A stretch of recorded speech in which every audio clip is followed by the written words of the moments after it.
Imagínate, a las tarifas escalofriantes, a los despidos, a la hazaña contra el trabajo y el salario. Ahí van Milei y Caputo y le dicen a los jubilados que les van a pagar la mensualidad en 2 cuotas. Me pongo a imaginar por un momento lo que fue el sablazo de ayer para ellos, para los jubilados, en la previa del Jueves Santo. Los alimentos carísimos, se terminó el convenio por los medicamentos, van con la inflación ahora los medicamentos, y de yapa cobrar en 2 veces sin que se sepa cuándo será la segunda cuota.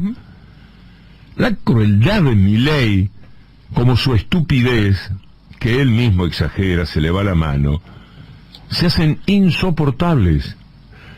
Podríamos decir, por ser Jueves Santo, no hay Cristo que se lo pueda bancar, salvo los Pilatos de los diarios de la mafia, que disimulan, que mienten y que aplican la teoría de la distracción. Ayer Mañeto tuvo a la platea de TN y su web dedicada a Máximo Kirchner, porque dijo que al CCK si quiere que le pongan Conan.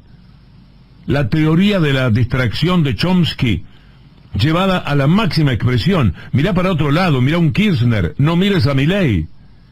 Y ahí está Milei, insultando gratuitamente a otros países, retaseándole un pago de Yacyretá importante a Paraguay, abrazándose a los de la CIA, a los del FMI, a los militares americanos del Paraná. Una cobardía tan grande en el manejo político internacional del país, que excede todos los parámetros conocidos, se le fue la mano. Todo lo que se ha conocido en las discrepancias que a veces pueden existir también entre los países. Pero es para distraer. El hambriento de la Argentina que hable de Petro, el jubilado que hable de Maduro, el despedido, dale con López Obrador, el que tiene una discapacidad y lo echaron, bueno, le queda Lula. Entre el que está sonado y los que suenan clarines de mentira sonamos, Pero de verdad, finalmente, la reflexión habitual, no nos enojemos con Milei. ¿Qué había en ese hombre que valiera la pena para que 6 de cada 10 del balotaje lo pusieran ahí? Como en una obra de títeres para chicos, haciendo de chico malo con un palo y dándole palos a los otros muñecos de la obra.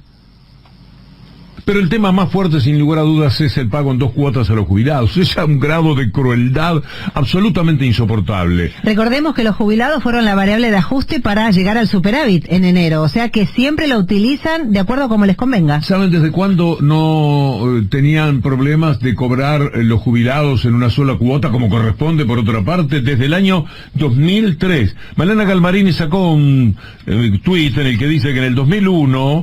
Cavallo y Pato Bullrich pagaban las jubilaciones a mes vencido y algunas en cuota, además de recortar el 13%. En 2002, Sergio Massa, director de ANSES, con el corralito en marcha, les pagó a las y los jubilados pensionados en calecitas, clubes, farmacias, etcétera. Luego acortó el cronograma de pago, se comenzó a pagar a mes vigente y devolvió el 13%. Desde el 2003 que el cronograma de pagos no se tocaba. Desde el 2003. 20 años, 2 décadas. Y a esto tenés que sumarle, vuelve el pago en cuotas y además el recorte. Vos hablabas de 13% de Bullrich, quedó muy chiquito porque esto ya hizo perder 30 puntos de poder adquisitivo a jubilados y pensionados. Y esto, Víctor Hugo, no es solamente crueldad, también la impericia del propio gobierno que tardó muchísimo en definir una fórmula jubilatoria y también, por otro lado, el desinterés que tiene esta administración por todo lo que representa el Estado y por todo lo que ejerce el Estado. Este es un argumento más para luego, el día de mañana, avanzar en la privatización del sistema jubilatorio. Sobre los 2 pagos a los jubilados, Agustín Rombolá dice, van a pagar la jubilación en 2 cuotas. La humillación y el abandono a los jubilados no tiene perdón. Y quien defienda o apoye a este gobierno, tampoco. Hay un mensaje de Germán Martínez, mensaje, le digo yo, será un tuit. Este mensaje es para las y los diputados que aún dudan en rechazar el DNU. Milei despide trabajadores y vacía organismos públicos porque está vigente el artículo 1 del mega DNU. No hay margen para especular, ni leyes espejo, ni ley ómnibus, ni nada. Urge rechazarlo. Ay, Milei, qué cosa notable lo que pasa con este hombre. Desafía la paciencia, la capacidad de indignación. Yo no sé si es que no le da la cabeza o es una cabeza muy especial para el otro lado, es el tipo más inteligente del mundo. Opto por lo primero. Pero no tengo manera de definir al personaje. Mientras nos hace tanto daño a los jubilados, 2 cuotas, a los despidos, a los despedidos, a las tarifas, todo lo que se nos viene encima, se pelea con otros países, insulta a otros países. Hay que entender algo. Si no decimos todo lo que pensamos de Milei, es por respeto a los que lo votaron, por ejemplo. No sé si tengo ganas, pero finalmente hay algo. Pero entre nosotros la cuestión es distinta. Ahora, un presidente que se mete con el presidente de otro país está insultando también a los habitantes de ese país que lo han elegido. ¿Quién es Milei al lado de Lula, por favor? Al lado de Petro, un luchador, al lado de Chávez y todo lo que viene después, Maduro incluido. ¿Qué es Milei sino un servil abrazado al cuello del tipo de la CIA que vino el otro día, a Trump, a los del Fondo Monetario Internacional? ¿Qué es la comparación con López Obrador? Un tipo que en el zaguán de los Estados Unidos les dice todos los días en la cara lo que se le antoja a Estados Unidos, al poder, no agachado y cobarde, como los que se animan con el respaldo de Estados Unidos a ir contra Venezuela, contra Colombia, contra Brasil, contra Lula.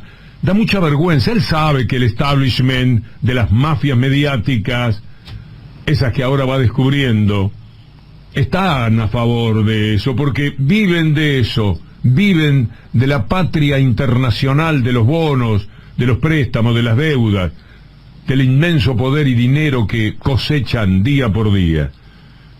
Pero se refugia en eso para hacer mucho daño. Lo van a escuchar ahora. Ataca a Venezuela, ataca a México, ataca a sus presidentes, es lo mismo, los nombra. Le preguntan por Petro y dice que es un asesino terrorista.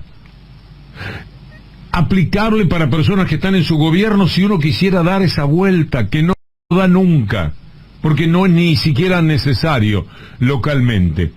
Me da mucha vergüenza, no sé a ustedes, este personaje Milei.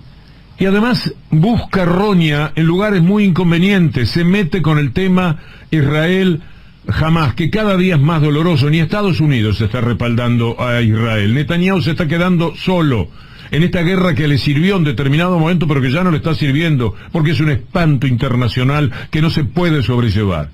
Anoche volví a ver la película El pianista, ya no hay nada, y entonces veo cosas buenas del pasado cinematográfico, la de Polanski, está en Netflix ahora, no se la pierdan, es muy dolorosa, pero es muy, muy buen cine.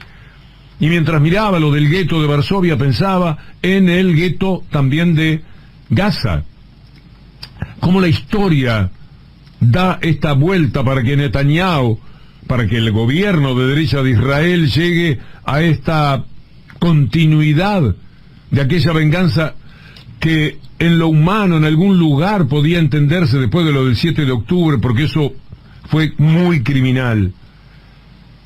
Y se mete con ese tema también Milei. Yo no sé si es para distraernos, para que no miremos cómo están viviendo los jubilados, qué pasa con los empleados, qué pasa con el trabajo, también con el trabajo privado, porque hablamos mucho del estatal, pero los privados ya están echando gente y bajan cortinas. Se viene un año tremendo. Estamos deseosos de que termine marzo. La mala noticia es que empieza abril. La carnicería que es Venezuela es verdaderamente inaudito, lo mismo que la isla cárcel de Cuba. O sea, entonces, después hay otros casos que van camino a, ¿no? Digamos, como el caso de Colombia con el señor Petro, que, digamos, bueno, mucho no se puede esperar de alguien que era un asesino terrorista, ¿no? Comunista. Digo, que un ignorante como López Obrador hable mal de mí, me enaltece.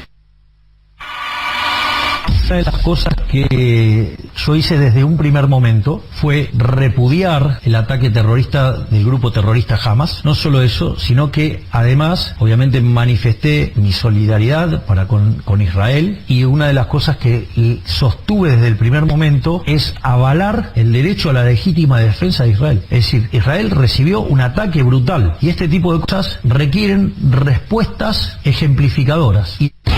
Buen día, Gustavo. ¿Cómo va, Víctor Hugo? ¿Cómo va, compañeros? ¿Cómo va, compañeras?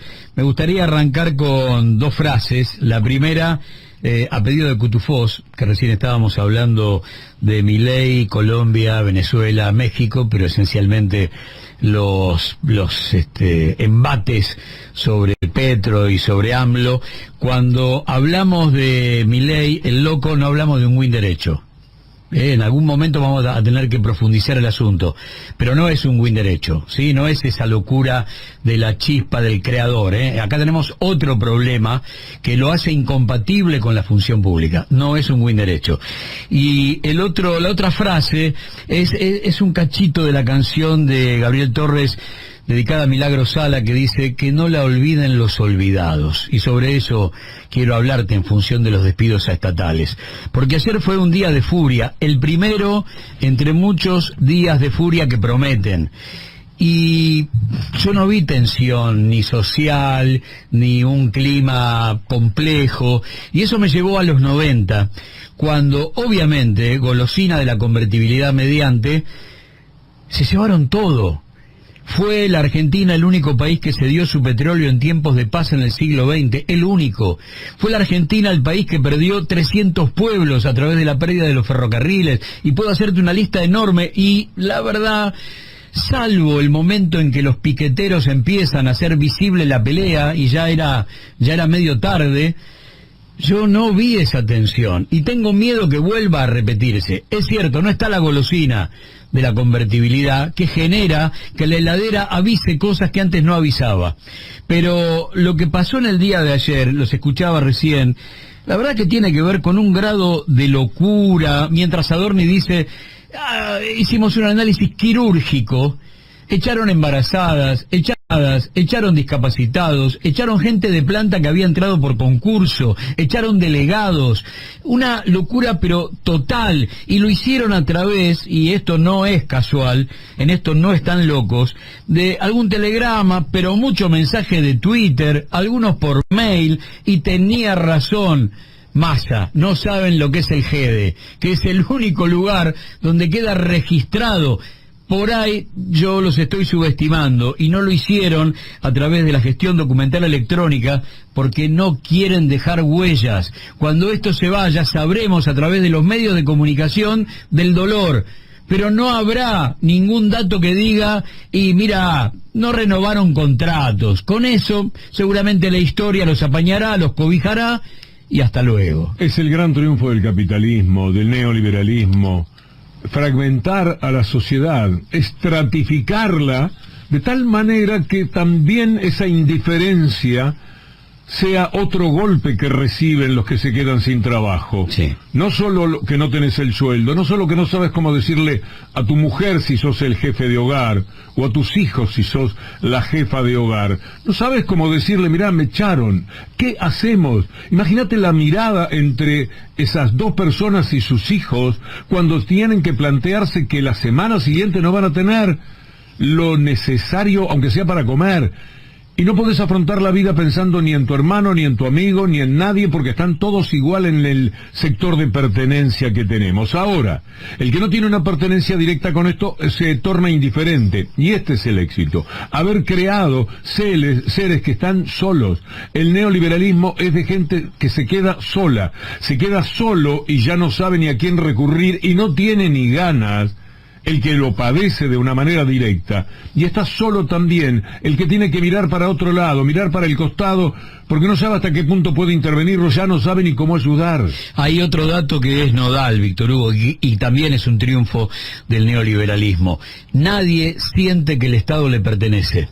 Ningún hombre y ninguna mujer de a pie sienten que el Estado es suyo, que les pertenece cada rinconcito, cada ladrillo, cada actividad. Nos han hecho creer que son un conjunto de empresas y encima que funcionan mal. Y entonces hay que dejarlo en manos de otros empresarios que lo hacen mejor, cuando es tu capital y es el aporte de 4, 5, 6 generaciones de argentinos a lo largo de poco más de un siglo. Han sido sistemáticos y exitosos contra el Estado todo el tiempo. Si vos mirás nada más que los factores mediáticos de la Argentina, las mafias que ya conocemos, nada más que con ese trabajo de años y años en contra del Estado, como el problema fundamental de personas que en vez de entender cuánto los ayudó el Estado, creían que el Estado los estaba encima robando. Entonces vos te separás del grupo, del todo, ya no sos parte del Estado porque estás solo, te has separado, no gravitas dentro del colectivo y además te enojás con ese colectivo y lo combatís y lo enfrentás y le votás en contra. Es decir, estar a favor de los que sí te roban, empresarios, medios de comunicación, fuerzas internacionales, transnacionales, y estar muy en contra de lo único que más o menos te puede dar determinados alivios, como queda demostrado una vez más ahora, cómo viajás, cómo recibís todo lo que el Estado te está dando como un sueldo indirecto que nunca apreciás. Y esto de no generar gratitud, me parece que podría ser hasta un error.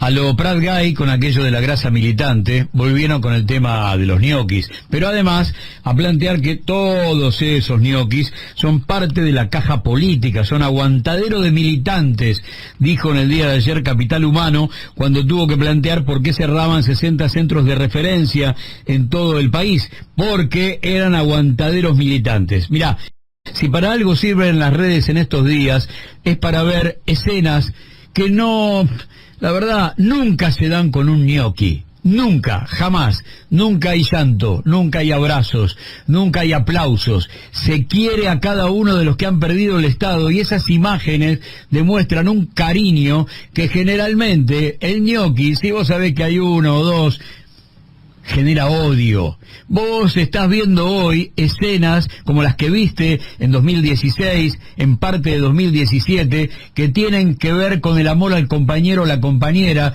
como fue el caso del meteorólogo más joven de la historia argentina, que después de 20 años rajaban. 20 años, ¿dónde está el ñoqui? ¿Dónde está la cosa quirúrgica sobre los planteles que no van a laburar más en el Estado a partir del próximo miércoles? Esa hazaña, además de la que hacen gala, parece mentira que pueda tener aceptación en lo humano un personaje que se divierte anunciando todo el daño que le está haciendo a miles de personas y de familias. Él pensará que son números, pobrecitos. Yo creo que en fallas en la inteligencia emocional seguro que tiene Milei, porque de otra manera no puede congraciarse consigo mismo en el momento en que anuncia y eché 50.000, que además en ese momento era mentira. Lo van a hacer a lo largo del tiempo, pero en ese momento eran 10 o 15.000, tuvo que salir a aclararlo, cara de tabla, Madorni, personaje, después de Milei, te diría, también muy rechazante. Estaba diciendo que qué bien que estoy, qué bien que voy, estoy echando gente, los estoy eliminando y echando... Y él no piensa que son seres humanos, que viven una verdadera catástrofe cuando tienen que encarar esta confrontación con la vida, porque ahora salís a la vereda y sos otro. No sos otro, sos el mismo, pero con otra condición. También lo plantearon ustedes y es bueno subrayarlo. Esto de los jubilados cobrando en 2 cuotas, en parte, algunos lo explican desde adentro del ANSES, que echaron 850 trabajadores de carga. 850 trabajadores, perdón, de los cuales 60 eran de carga. Y por lo tanto no hay tiempo de poder armar la carga del aumento. Empiezan a encontrarse, cuando salen del laboratorio, con que la realidad, la verdad, la vida de carne y hueso no tiene absolutamente nada que ver con esas hipótesis locas, totalmente absurdas, contrarrevolucionarias que genera Milei.